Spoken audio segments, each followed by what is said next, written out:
Muy buenas tardes. Nos encontramos en nuestra sesión número 45, Sabiduría en las Escrituras, parte 24. Saludos a aquellos quienes se encuentran en España, Estados Unidos, Canadá, Argentina, Chile, aquí en Perú y en todo lugar donde se comparte este vídeo. Un saludo especial a Kenneth Martínez, mi sobrino, a Elizabeth Martínez, a Ángel Guisado, a Marco Antonio Flores y su esposa Loida, a Luz Pérez e Izaguirre, a Pablo Casas, a José Ulloa y su esposa Edith Árrago, también a Dina Tinco y a Aquelina Zambrano, mi hermana. Bendiciones para cada uno de ustedes. El Señor los haga prosperar en toda obra de sus manos. Bien, iniciamos. Estamos en Éxodo capítulo 21. Y aquí se van a dar diversos temas acerca de las leyes, ¿no? Que es el desarrollo de lo que es el Éxodo 20.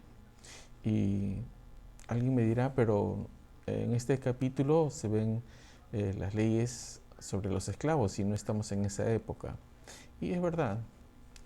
Recordemos que en estas épocas se practicaban bastante la esclavitud por razón de la guerra, ¿no? Cuando un pueblo sometía a otro pueblo, este pueblo le quedaba sujeto, ¿no? Y los vencidos pasaban a ser esclavos, ¿no? Eran prácticamente siervos de aquel pueblo vencedor.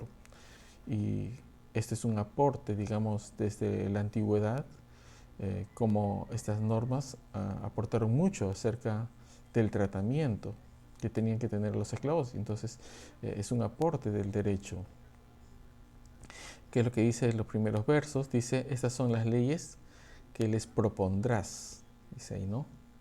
Y cuando dice propondrás, les están diciendo que es algo que tienen que ir perfeccionándolos. O sea, no son unas cosas estáticas ahí, sino que tienen que ir perfeccionándolos.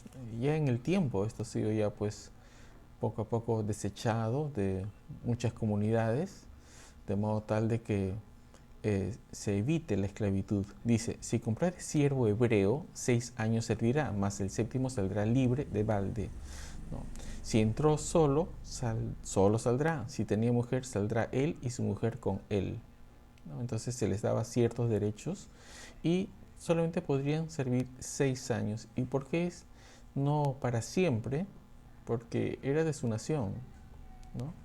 Entonces, todo aquel que estaba como servidor, por decir así, un siervo, al séptimo año se tenía que liberar.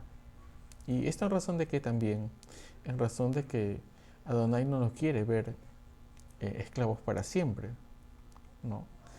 Él había dicho de que el séptimo día era día de reposo y se tenía que liberar. Y en este caso, cuando se trataba de esclavitud, al séptimo año se tenía que dejar libre. Y esto es la norma que Adonai estaba proponiendo. ¿Para qué? Para que les vaya bien, pues. Ellos no podían tener para siempre al servicio, ¿no? de este tratamiento de esclavitud. Verso 5 dice, y si el siervo dijere, yo amo a mi señor, a mi mujer y a mis hijos, no saldrá libre. O sea, aquella persona que quería someterse, ¿no? Entonces su amo lo llevará ante los jueces y le hará estar junto a la puerta o al poste, y su amo le horadará la oreja con lesna y será su siervo para siempre. Y es ahí que nacen pues los famosos, ¿no? Aros sobre las orejas, ¿no? Y hay muchas comunidades que aún lo practican de ponerse los aros, quizás por otro motivo, pero acá al menos tenía un uso. Verso 7 dice, y cuando alguno vendiere su hijo por sierva, no saldrá ella como suelen salir los siervos. Verso 8, si no agradare a su señor, por lo cual no la tomó por esposa, se le permitirá que se rescate, y no la podrá vender a pueblo extraño cuando la desechare. Mas si hubiere desposado con su hijo, hará con ella según la costumbre de las hijas. Si tomare para él otra mujer, no disminuirá su alimento, ni su vestido, ni el deber conyugal. y si alguna de estas tres cosas hiciere, ella saldrá de gracia sin dinero. Ahora, esto fue un tratamiento para aquellos que estaban todavía bajo las costumbres de las guerras y bajo las costumbres también de aquel que se compraban siervos por razones de que muchas personas se vendían, ¿no?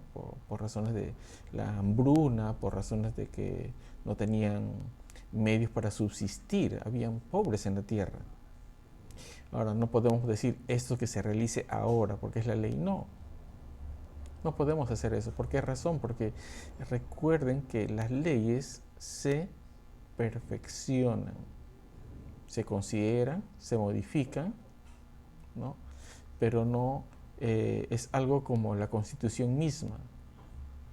Y dentro de la Constitución nosotros hemos visto que Adonai había dicho de que Él te sacó de la tierra de Egipto. En otras palabras, Él es tu libertador y no te quiere ver esclavo. Ni tú tenías por qué someterte, pero sin embargo, habían ciertos sometimientos por razones de guerra y también por razones del empobrecimiento, en que las personas no tenían nada que comer, no tenían nada que vestir, estaban en extrema pobreza y ellos decían, prefiero ser servidor de alguien, pero al 7º año se le tenía que liberar, ¿no? Ahora, hay otros tipos de leyes, leyes sobre actos de violencia. Dice, el que hiriere a alguno, haciéndole así morir, él morirá. Mas el que no pretendía herirlo, sino que Dios lo puso en sus manos, entonces yo te señalaré lugar al cual ha de huir. Pregunta. En la actualidad, ¿esta ley está vigente? Tampoco. Esto es como que si alguien dice, no, al que hierro mata, a hierro muere. Y es evidente que esa ley no es como para que tú la provoques. No podemos nosotros, actuar de inmediato. Si en el caso anterior se llevaba ante los jueces, y hay que entender ahí, ya se está dando a entender que deben haber la presencia de jueces, entonces para todos los casos también los jueces tenían que atender el asunto. Y tenían que también, evidentemente, desarrollarse leyes de acuerdo a sus épocas, costumbres y usos y tiempos. Entonces no podemos decir, no, la ley está ahí. Sí, pero la ley no es la Constitución, pues. Recuerda que de una Constitución se desarrollan leyes y no leyes para formar una Constitución. No, no, no. Recuerden que al inicio inclusive se dice, les propondrás. ¿Y qué significa ello? Que queda a criterio de la evolución de las normas, de los tiempos, de las costumbres, ¿no? Entonces, aquí hay muchas cosas que hay varias partes que son muy sustanciales, el cómo iba desarrollándose el derecho, pero al inicio fue así, ¿no? Verso 14, por ejemplo, dice, pero si alguno se ensoberbeciere contra su prójimo y lo matare, con alevosía de mi altar lo quitarás para que muera. En otras palabras, lo que en el fondo le está diciendo, ¿no? Si alguno actúa en forma de acto de soberbia, ¿no? A tal persona se le tenía que quitar la vida. Alguien dirá, pero en la actualidad no hay pena de muerte. Entonces hay que adecuar esto a los tiempos. Aquí lo que se está viendo es la gravedad del asunto. En el verso 17 también dice, ¿no? Igualmente al que maldijere a su padre o a su madre morirá, ¿no? Entonces, si nosotros observamos, cada una de ellas lleva en sí castigo. Y aquí hay algo interesante porque vamos a encontrar, por ejemplo, en el libro de Romanos ya no estamos bajo la ley y está hablando sobre este tipo de sanciones, ¿no? Ya no estamos bajo este tipo de sanciones. ¿Por qué? Porque se supone que con esto ya se quitaba pues el pecado, pero al matar a esta persona no le estás dando una solución. No le estás dando una solución a la persona. Es por esta razón de que ejecutando esto no estás haciendo que la persona sea libre. Simplemente lo que estás haciendo es un orden, ¿no? Y recordemos que tiene cierto uso de sabiduría, sí, pero es perfectible, ¿no? Las leyes sí son perfectibles. No así la Constitución es algo que hace poner la voluntad de Adonai sobre el pueblo y de esta se tendría que desarrollar. Bien, es más, aún también se escribe que la misericordia triunfa sobre el juicio, ¿no? Entonces, por esa razón que cuando Yeshua HaMashiach observa que querían apedrear a una mujer por razón de adulterio, él dice, mujer, no hay nadie quien te ha apedreado, ni yo tampoco, le dicen, anda, ve y no peques más. Él sí está mostrando una solución, pero aquí la ley no. Esta ley es la que estamos hablando, sobre el cual ya no está vigente, aunque lleva sabiduría de orden, pero ya no está vigente, por el cual las personas podían pues ir al cielo, por decir así. No les quitabas el pecado por razón de que te los matabas o los mutilabas. Aquí sí vale la pena esclarecer ese hecho, pero sí lleva mucho de orden para las leyes penales y en algunos casos para las leyes civiles. Por ejemplo, acá también en el verso 26 habla sobre las leyes sobre responsabilidades de amos y dueños. Ya no estamos en esa época, ¿no? Se ha perfeccionado este tipo de servicios y entonces ahora existe lo que es la restitución, ¿no? De daños, perjuicios y todo lo demás. Por ejemplo, dice, si alguno hiriere el ojo de su siervo o el ojo de su sierva y lo dañare, le dará libertad por razón de su ojo. Pero está hablando de personas esclavas. Y en la actualidad no tenemos esclavos, pero sí tenemos personas que trabajan bajo nuestro mando. Entonces, tenemos que entender que estas normas son perfectibles, que en el fondo, ¿qué es lo que está cuidando? Es la integridad del trabajador, ¿no? Vayamos rápidamente al capítulo 22. Aquí en el capítulo 22 nos habla leyes sobre la restitución. ¿Pueden ser vigentes? Sí, pero hay que ver el fondo del asunto. Dice, cuando alguno hurtare buey u oveja y lo degollare o vendiere, por aquel buey pagará 5 bueyes y por aquella oveja 4 ovejas, ¿no? Está para aquella persona pues que ha hurtado, ¿no? Verso 2 dice, si ladrón fuere hallado forzando una casa y fuere herido y muriere, el que le hirió no será culpado de su muerte.